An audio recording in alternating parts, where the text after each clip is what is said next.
aí, pessoal, meus alunos do Mais Tribunais, RR na área, para a gente seguir, né, com o nosso curso Direito do Trabalho. Satisfação enorme estar com vocês aqui. Que bom que você voltou, que bom que você está comigo aí, animado, motivado, porque falta muito pouco para você se transformar num servidor público federal. E o que depender, eu sempre digo isso, da equipe aqui do Mais Tribunais, isso não será difícil. Isso está muito próximo de acontecer, acredite, conte sempre com a gente, ok? Vamos lá, então espero que você esteja bem, esteja aí bem animado na sua casa, no seu escritório, aonde você estiver, estica os ossos aí, pega a sua CLT, pega o seu bloco de notas, pega o seu vadimeco, seja lá o que for. Vamos voltar àquela ideia de sala de aula, isso é muito importante. Então agora dá um tempo aí no Zap Zap, no Facebook, fecha a porta do quarto e vambora.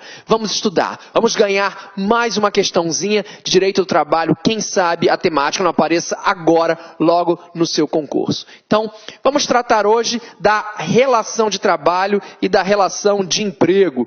É um tema um pouquinho teórico ainda, claro, mas é um tema bem clássico para efeito de prova. Então, é importante a gente falar dele. Muito bem, quando a gente fala em relação de trabalho e relação de emprego, a gente precisa lembrar exatamente isso daqui, desse quadro, que relação de trabalho é um gênero, do qual a relação de emprego é apenas uma de suas espécies. Então esse ponto aqui é muito importante, essa premissa é muito importante. Relação de trabalho é um gênero, da qual a relação de emprego, aqui está, ó, é apenas uma de suas espécies, está aqui.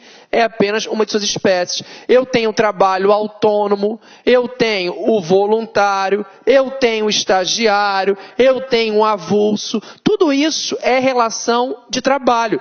E dentro dessa relação de trabalho, eu vou ter relação de emprego. Toda relação de emprego corresponde a uma relação de trabalho, mas nem toda relação de trabalho é uma relação de emprego. Essa premissa é muito importante, vou até repetir para você anotar, fazer como você entender melhor. Toda relação de emprego corresponde a uma relação de trabalho, mas nem toda relação de trabalho é uma relação de emprego. Mas, Genzete, para que eu vou me preocupar em fazer a divisão de relação de trabalho e relação de emprego? Atenção! E você vai sentir esse efeito muito mais quando você chegar lá na parte, deixa eu só zerar aqui, do processo do trabalho. Por que você vai sentir muito mais na parte do processo? Por que você vai sentir muito mais na parte do processo de trabalho? Porque quando você estiver comigo lá estudando a competência material da Justiça do Trabalho, nós vamos chegar na emenda constitucional número 45 de 2004.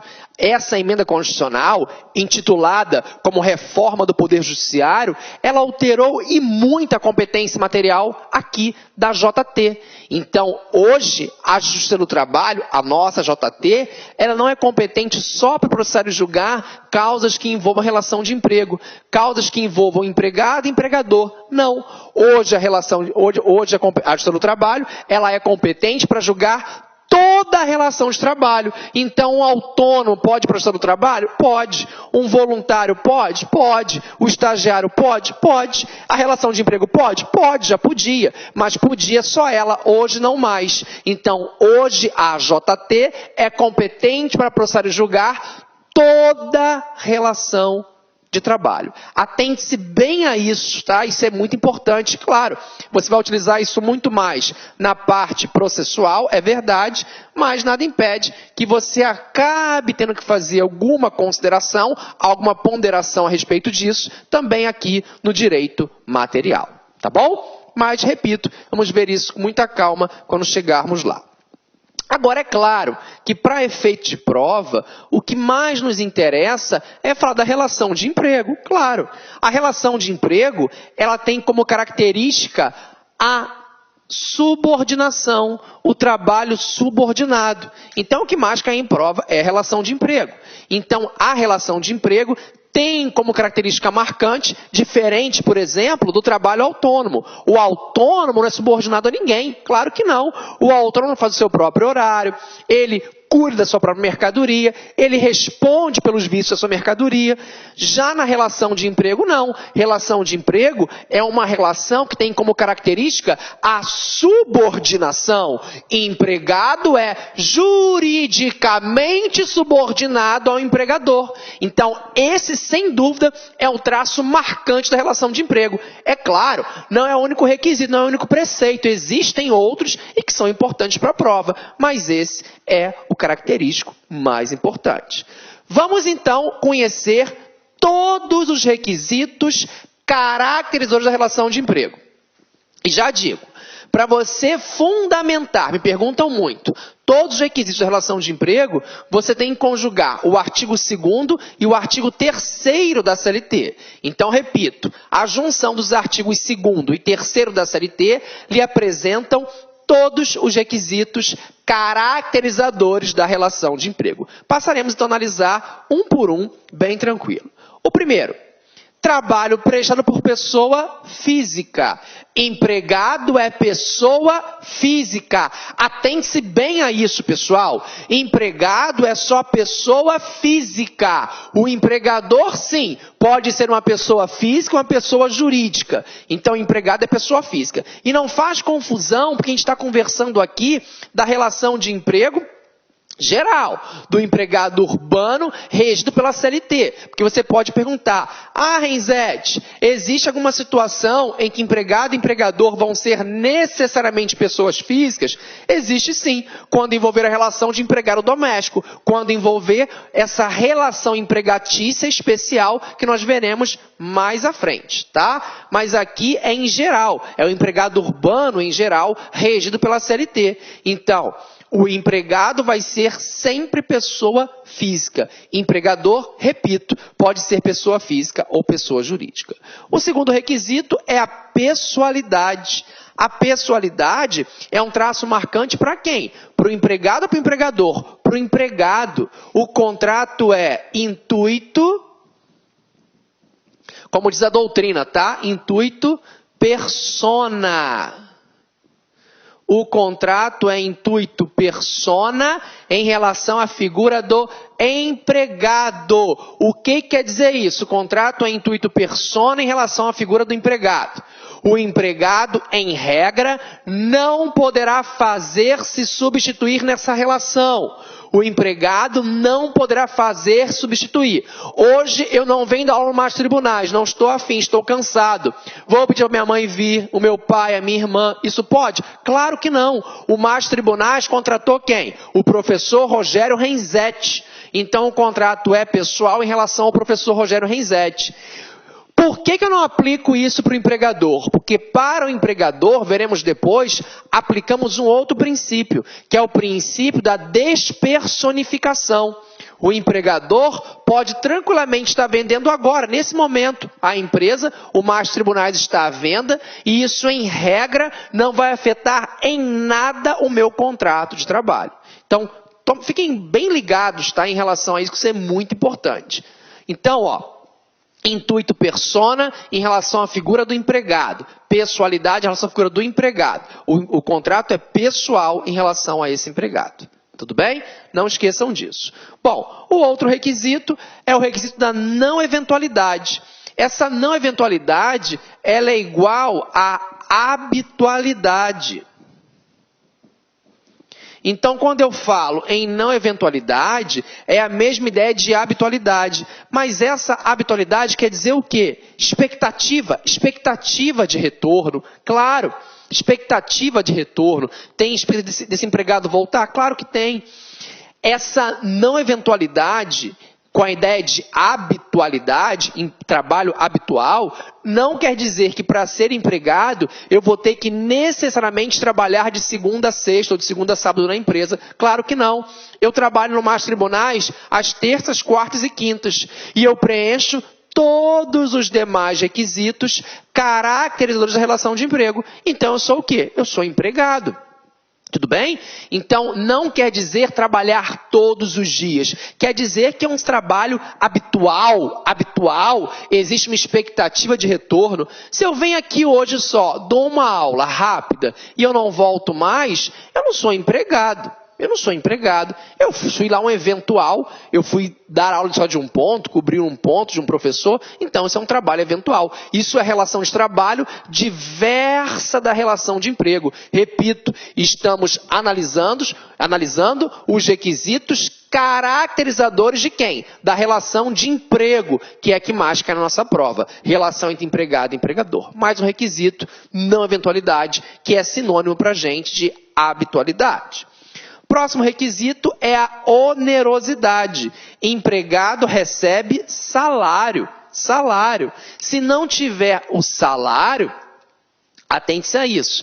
Você vai estar diante, de repente, de um trabalho voluntário. Trabalho voluntário é relação de trabalho, não é relação de emprego. Para ser relação de emprego, tem que ter necessariamente essa onerosidade. Empregado recebe salário. Não esqueça disso. A subordinação, que é o traço marcante aqui. Subordinação entre empregado e empregador. O empregado é subordinado ao empregador. Atenção! Que subordinação é essa? Já até falei nessa aula já. A subordinação econômica, empregador é rico e o empregado é pobre. Não. Se você pensar em subordinação econômica, é só você parar um pouquinho e lembrar dos contratos que envolvam lá atletas profissionais, em especial jogadores de futebol. Quantos e quantos contratos que o próprio jogador tem um patrimônio pessoal muito maior do que o clube, que é o seu empregador. Então a relação não é econômica. Eu também não posso afirmar que a subordinação, ela não é econômica. Eu também não posso afirmar que a subordinação é técnica. Técnica? É técnica. Além de professor, direito do trabalho do Master Tribunais, eu tenho uma padaria aqui na esquina. Eu sei fazer pão? Não, eu não sei fazer pão, mas eu fui lá e montei uma padaria. Lá tem um padeiro, não tem? Tem. Eu posso ligar agora e dar ordens a esse padeiro? Claro que pode. O negócio é meu, eu posso fazer isso. Então, o padeiro detém a técnica do negócio, ele que faz o pão. Eu não sei fazer pão, eu sou só o dono, eu controlo a padaria. E esse padeiro, ele é subordinado a mim. Empregador? Sim. Então a subordinação também não é técnica. Já matei. A subordinação não é econômica, a subordinação não é técnica. Qual é a subordinação, então? Isso cai em prova. A subordinação existente entre empregado e empregador é uma subordinação jurídica. A subordinação existente entre empregado e empregador é uma subordinação jurídica. Ela decorre de lei. Lei diz que a subordinação é jurídica. Se você pegar agora, dá uma pausa aí rapidinho, vou ler com você, mas dá uma pausa. O artigo 6º, parágrafo único aí da sua CLT, você vai ver claramente isso dizendo lá que a subordinação existente entre empregado e empregador é uma subordinação jurídica. Vai tentar te pegar na prova, hein? Ela não é econômica, ela não é técnica, ela é jurídica. Meus amigos, na ausência de qualquer um, escolha um, qualquer um desses requisitos, você poderá até ter uma relação de trabalho, mas não terá uma relação de emprego. Repito, na ausência de qualquer um dos requisitos, você não terá uma relação de emprego, e sim uma relação de trabalho. É só escolher um. O que quer dizer que esses requisitos são requisitos cumulativos que você encontra nos artigos 2º e 3º aí da sua CLT. Tá bom? Chama atenção sua pensando numa prova mega difícil e até porque a Fundação Carlos Chagas já se manifestou aqui. Se a prova trouxer apenas esses requisitos, ela é o gabarito. Mas se ela quiser apertar um pouquinho, eu coloquei até em vermelho, e falar da alteridade, você vai ter que abrir o olhão na hora da prova. O que é a alteridade, Renzetti? Alteridade quer dizer que os riscos do negócio, os riscos da atividade, pertencem única e exclusivamente ao empregador. Repito, os riscos do negócio, os riscos da atividade, pertencem única e exclusivamente ao empregador. O empregado jamais irá suportá-los. Ficou teórico, Renzetti? Me dá um exemplo? Na hora. Imagina que o empregador chega agora, essa semana, para fazer o pagamento dos empregados. E aí chama você foi escolhido e fala, Joãozinho, o negócio é o seguinte, Joãozinho, o Brasil está em crise e não tem como eu te pagar o salário integral. Como o Brasil está em crise, eu te pago a metade agora e metade no ano que vem. Pode? Claro que não. Os riscos do negócio não vão ser suportados pelo empregado, e sim pelo empregador. Da mesma forma, não poderia o empregador virar e falar assim, olha, as vendas foram fracas. Como as vendas foram fracas, eu não vou te pagar salário esse mês. Isso não existe. Isso não existe. Empregado não suporta os riscos da atividade. Os riscos da atividade, quem assume esses riscos é o empregador. Única e isoladamente o empregador. Então, isso é a alteridade. Acontece o seguinte, alguns doutrinadores entendem que a alteridade é só um princípio, ela não é um requisito marcante da relação de emprego. Data máxima vênia, pode ver no meu livro, eu me filio à corrente que entende que a alteridade é sim um requisito da relação de emprego. Tá? Alguns dizem que não, mas eu entendo que sim. A Fundação Carlos Chagas, a nossa Fundação Cuidado Comigo, né? Ela já mostrou em algumas provas que ela entende que a alteridade é sim um requisito, é sim um traço marcante. Então ela já mostrou isso aí, fiquem bem espertos em relação a isso. Ela não falou com todas as letras, mas ela nos embasa a entender que é. Tá? Bom, então, fiquemos com a alteridade aí na nossa cabeça, mas vamos então ter que lembrar disso para a prova? Vamos ter que lembrar. Se a prova perguntar, anota aí, quais são os requisitos caracterizadores da relação de emprego? Você vai dizer o quê? Para ser empregado, precisa ir pro shopping. Para ser empregado, precisa ir para o shopping. Como é isso? Trabalhar com subordinação, com habitualidade, onerosidade e pessoalidade. Repita comigo daí. Subordinação, habitualidade, onerosidade e pessoalidade. Subordinação, habitualidade, onerosidade e pessoalidade. Para ser empregado, basta ir no shopping, né? E se trouxer alteridade, você vai dizer que para ser empregado, basta ir no chopar. Aí tem que ficar esperto, né? Para efeito de prova. Tudo bem, galerinha? Beleza? Vamos então ler a lei. Lembra do nosso combinado? Por isso que vocês gabaritam a prova e me contam depois? Pois é. Aqui a gente explica, exemplifica, mas não abre mão de ler a lei. Operador do direito, concurseiro, tem que ler a lei. O que cai na prova é a letra da lei. Não adianta fazer quadros fantásticos, dicas fantásticas, exemplos fantásticos e você não ler a lei. Se você não tiver o conhecimento pleno da legislação, você vai empacar na hora da prova e isso não pode acontecer. Diz o artigo 3º da CLT, considera-se empregado toda pessoa física que prestar serviços de natureza não eventual a empregador sob a dependência deste mediante salário. Aí está. Daí nós já vamos extrair requisitos da relação de emprego. Empregado é toda pessoa física, aqui está, que preste serviços de natureza não eventual, não eventualidade. A empregador sob a dependência. Dependência é o quê, hein? Subordinação. E mediante salário. Salário é o requisito, é o traço da onerosidade. Beleza? Vamos fazer uma questãozinha primeiro que cai. O curso não é de questões, é apenas para provar como a banca cobra. Olha essa questão da FCC de 2013, TRT da Bahia. Beijo, pessoal da Bahia, para vocês, meus alunos baianos que estão comigo.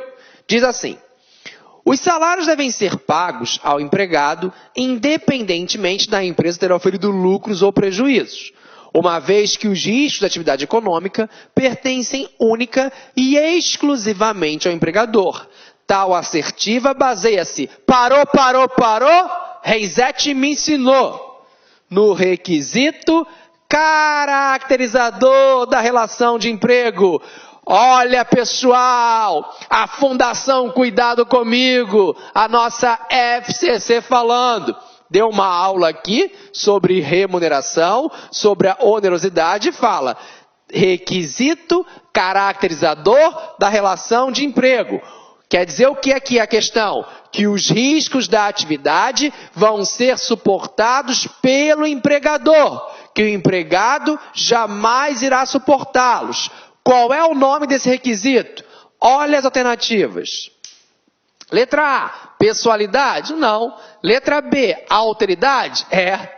Letra C, não eventualidade? Não. Letra D, onerosidade? Muito menos. E letra E, subordinação. Se os riscos do negócio, se os riscos da atividade são suportados pelo empregador, eu estou diante da alteridade, minha gente. Gabarito, letra B de bola. Então, pelo menos no ano de 2013, a Fundação Carlos Chagas falou, e você anotou, a alteridade é sim um requisito caracterizador da relação de emprego. Data máxima vênia, os doutrinadores que entendem que não é requisito, a banca do seu concurso entende que é. E o meu objetivo aqui é não transformar os senhores em jurisconsultos trabalhistas. Não. O meu objetivo é fazer você marcar o X, é você fechar, é você gabaritar a prova de direito ao trabalho. E eu tenho certeza que você, no domingo à noite, depois da sua prova, vai me contar isso, que você fechou, que você gabaritou. Pode escrever, pode anotar. Beleza? Maravilha. Pois bem, existem alguns elementos que não são essenciais para você afirmar que aquele camarada é um empregado. Esses elementos não essenciais costumeiramente aparecem na prova como pegadinha. Então você tem que conhecer esses elementos. O primeiro elemento é o local da prestação de serviços. Meus amigos, preste atenção. Eu sou considerado empregado só se eu estiver trabalhando na empresa?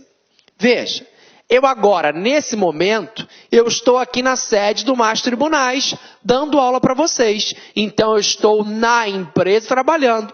Mas na minha casa, eu tenho um estúdio. Eu fiz um estúdio para mim na minha casa. Será que eu poderia amanhã gravar para o Mais Tribunais no meu estúdio, na minha casa? Posso, claro que eu posso. E se eu estiver gravando no Mais Tribunais da minha casa, eu deixo de ser empregado do Mais Tribunais? Lógico que não, pessoal. Aonde eu quero chegar? Que o local da prestação de serviços, ele não é um requisito caracterizador da relação de emprego. Então, eu posso plenamente trabalhar na minha casa. Olha os exemplos aqui no quadro. A costureira não trabalha em casa? Olha aqui, uma executiva no sofá trabalhando. Olha esse cara que sonho, trabalhando de frente para a lagoa que tem na casa dele. Isso é muito bom. Isso hoje, meus amigos, é uma realidade. E aí, meus amigos, gostou da aula do professor RR, professor Renzetti, professor top de linha? Quer continuar assistindo essa videoaula? Aliás, você quer fazer essa isolada do professor Renzetti, Direito do Trabalho, professor RR. Essa isolada tem 24 videoaulas, todas elas já disponíveis. Olha, no total são 20 horas de curso, 60 dias de acesso. Quanto custa, professor? Melhor custo-benefício da internet, R$1 por dia, 60 dias de acesso. Você pode aí, com certeza, aí, R$1 por dia, você pode estudar esse grande curso do professor Renzetti aqui no Lá Concurso. Ah, detalhe, você quer esse material de apoio aí? Então clique aqui embaixo, você pode baixar gratuitamente esse material de apoio do grande professor RR. Tá certo, meus amigos? Um forte abraço, espero vocês. Tchau, tchau. Clique lá.